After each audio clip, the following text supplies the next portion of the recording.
Hey guys, how we doing this evening? Hope you're having a blessed and wonderful day. This is John with the Memorial Man. Glad that you made it out to hang out with us, both online and in person. Today we're going to be talking a little bit about starting a business in Orange County specifically. But first I want to talk to you guys a little bit about why it is that you want to even crank up a business. So if you've ever done direct sales, multi-level marketing, affiliate marketing, anything of that nature, they're going to talk to you a lot about why it is that you want to crank up your business. And there's a lot of truth behind that. So I'm not really into the direct sales, multi-level marketing, affiliate marketing world. I've done it. It's not really my thing. Don't knock anybody for doing it. Never knock your hustle. But definitely think about your why and keep that at the forefront of what you're planning on doing. So we're just going to dive right into this thing, guys. Cranking up a small business in Orange County. And if anybody has any questions, feel free to raise your hand. Let me know that you have a question, and I'll try to answer it to the best of my ability. So, do I need any? I got a question. Yeah, yes, sir. Do we need any business license in Orange for permits or anything? Okay, so you're jumping right in there on me. So what we're gonna do here in Orange County, you do not need a business license. You do not need a zoning permit.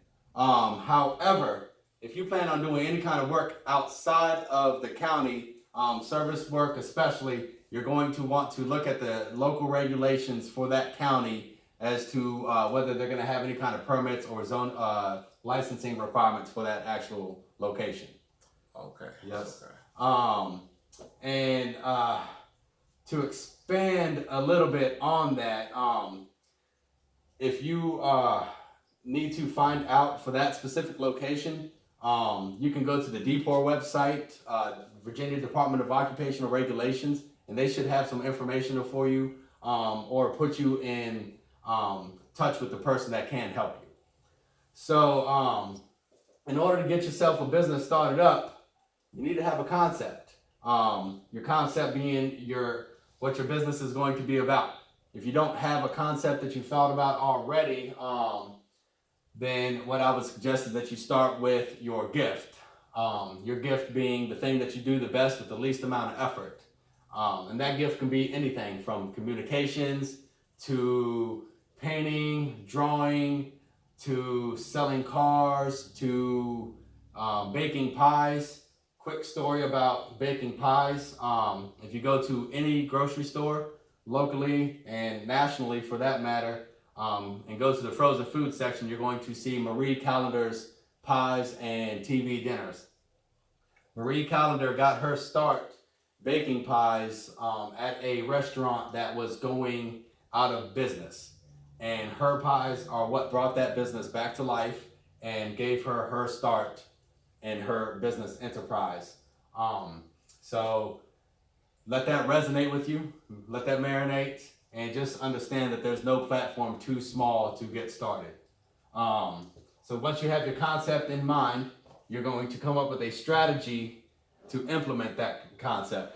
We're going to really unpack the strategy later on in the series, but basically that's going to be your marketing, that's going to be your business, your customer retention program, that's going to be how you work your finances. So there's a whole lot that is ingrained in how the strategy is going to work. Yes, sir? I got a question, John. Yes. Let's elaborate on strategy a little Yes, bit. sir. It seems like strategy is going to be the biggest part of running a business in Orange County or anywhere in that sense. You know, just the advertising and the funneling of the people. Definitely. And the percentage of people and what volume of people or, you know, what services you're doing in what area. All of this is the factor. So I was concerned about, you know, if I'm not savvy on advertising online, who would I go to you know, to boost up my advertising to funnel for what I'm trying to do? That's awesome. Tim, right? Yeah. Great question. We're really going to unpack more of this into the series, but quick thing now is just letting people know that you're there. You know, reaching out to everybody who is in your sphere of influence, or just reaching out to anybody and everybody that you come across, letting them know that that's the service that you offer, that you're the best at that service. That's what your goal is. That's your passion. And so, there's going to be a whole lot that goes into the strategy, and you are 100% correct. Love your ambition and your mind, because I think you're going to do great things. But you don't need a whole lot of money to implement a good strategy. Costco, one of the biggest retailers out here, they don't advertise outside of their store very much. They put very little stock into paid advertisement. For them, it's all about scarcity. You go in there and they might have a sale going on that day, and it's only running for that day. So people buy it because they're fearful that that's not going to be around later. So great question. We're going to really dive into that. I guess that goes back with the concept when you had the story about the pies. Yes. They were going out of business, and she came in with her pies, and they were awesome, and boom, she had that much more business. Yes. Was it the taste of the pies, or was it that the word got out that they have these special pies out? Was this an advertising thing, or was this just a good product thing? I guess with running a business, you gotta have both. What's a good way to get my work out there in detailed description, pictures, and so people can see the work that I do online? So Facebook page, if you want to get it online, especially if you are a local service provider, Facebook groups are a absolute must. You definitely want to get into Facebook groups that revolve around that niche that you're in, groups that are buying and selling groups. If you have something that you're going to put out there for the consumer. But the biggest thing, especially with like Marie Callender's, you mentioned her, passion. Number one, you need to be passionate about what you're doing. Without that passion, you're probably not going to get anywhere. You need to be passionate about your pursuit. If you've ever watched the Will Smith movie, Pursuit of Happiness, he started from the bottom, now he's here. You know what I mean? Dude was broke, trying to just provide a better life for his kids, and I love that movie. It was a great movie, and it was his passion that drove him to get to where he was in the end, and now he's a millionaire doing things on Wall Street. So passion, I can't say it enough. You need to be passionate about what you're doing. Any more questions about? No. Okay. All right. So fictitious name.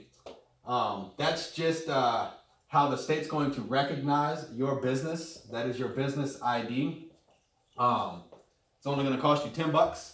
You can get that from the Virginia SEC website. SEC standing for Virginia State Corporation Commission. Really simple process. It'll walk you right through it. Only take a few minutes of your time to get it set up. Small investment to set yourself up for the future. Then you're going to go and grab yourself an EIN. The EIN being Employer Identification Number. You're going to get that from the IRS website. Can't seem to speak right now. Very important that you get this. You can use your social security number if you choose to. I do not recommend that. I recommend just going and get one. It's free. It's not. I never asked. Yeah. Why is that? Why would you recommend that? The social security number? Yes, sir.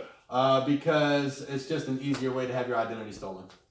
Okay. Yeah. Because if you're dealing with suppliers or anything like that, you're going to have to submit your EIN to them, and that information is going to go through a couple different hands. So Gotcha. You do not want that to be the case. Thank you. Absolutely.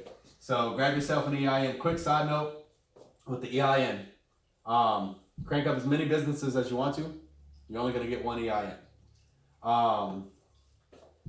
Then you're going to go grab yourself a DBA, that stands for Doing Business As, and you're going to set up a bank account under that DBA.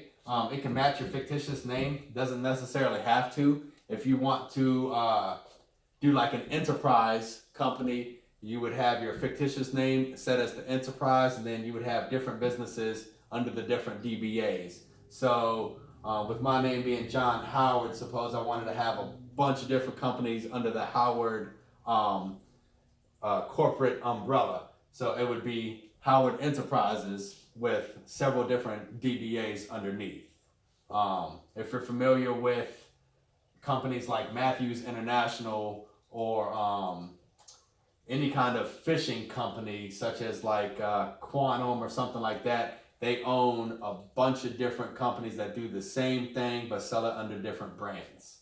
And you're buying the same product just for different amounts because of the name. If you plan on doing any kind of retail business, you're going to file for sales and use tax, and you're going to get that from the Virginia State Tax website. Free to sign up for that. And you can just type that into your Google search bar, Virginia State Taxes, and that'll bring up the website for you. Different locations in Virginia have different tax rates. Here in Orange County, it is 5.3%, but it ranges depending on where you are. Then you can pay them either monthly or quarterly, depending on your sales volume in general.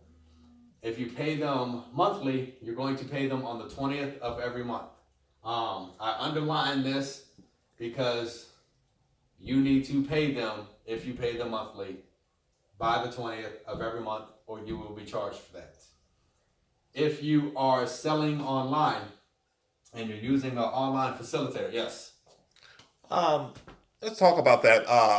Yeah. Is that only for sales that you have to worry about that monthly? Is that just for sales, or is that any business at all in general? Only if you are in the retail business, you're going to file for the sales and use tax. There are other consumer goods that you're going to sell that are taxed at different rates, like cigarettes, food tax, and stuff like that. So there are different taxes for different businesses. I don't know the full inner workings of how those specific taxes work. I've been in the retail space for a little while. I can tell you for services provided, you're really not going to pay taxes like this. You can pay them quarterly for the money that you've earned throughout the year, and that will help you at the end of the year for your taxes. But you're going to want to, if you're doing any kind of consumer goods, you're definitely going to want to look into what the tax rate is for those goods. Monthly or quarterly, depending on whatever space you're in. Like oil has its own tax rate, and of course. Okay, let's just say for let's say for small time, small time start. Yeah. First business. Yep. Deleting an accountant. Simplifying everything. What's a good website that we could probably use in order to organize everything? Just put everything in one perspective. Do the 5.3. Can plug in the 5.3% or wherever we're at, and it's automatically set to where we can just simplify it, delete an accountant, start running our own business until we prosper to need one. Oh, so you're like a bookkeeping.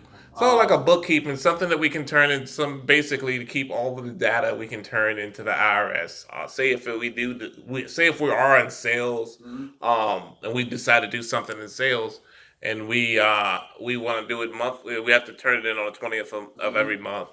I'd like to have something that is online rather than having to hire somebody else. Seeing that we're just starting off, we probably you're living paycheck to paycheck. People are trying to, build a business, but without the least amount of money. Right. Okay. It'll be struggle. It'll struggle. So delete an accountant to build the business. Right. What's a good website that we could use? So personally, I use Excel, Microsoft Excel, and I do all my spreadsheets myself. But you can use FreshBooks, QuickBooks, anything of that nature, and they will help you stay on top of all your finances, and they'll work the numbers for you as you go. And I believe that they even will even report to the IRS on your behalf, or at least let them take a peek at your finances as you're working. I'm not exactly sure how the inner workings of that is, but I do know that it does help create a direct line. But for me, like I said, I use Microsoft Excel. It's just what I've been used to using for a very long time. So for me, it's can't teach an old dog new tricks because I don't like them. That's understandable. But anyways, we are but that's a good question too, because any way to simplify the process for yourself when you're jump starting your business is always the best route that you want to go. So back to retail taxes. If like I said, 5.3% if you're making doing retail sales. If you are using an online sales facilitator, they pay the taxes on your behalf. You need to set your store up, and this is like Amazon, eBay, Etsy, Shopify, anything like that.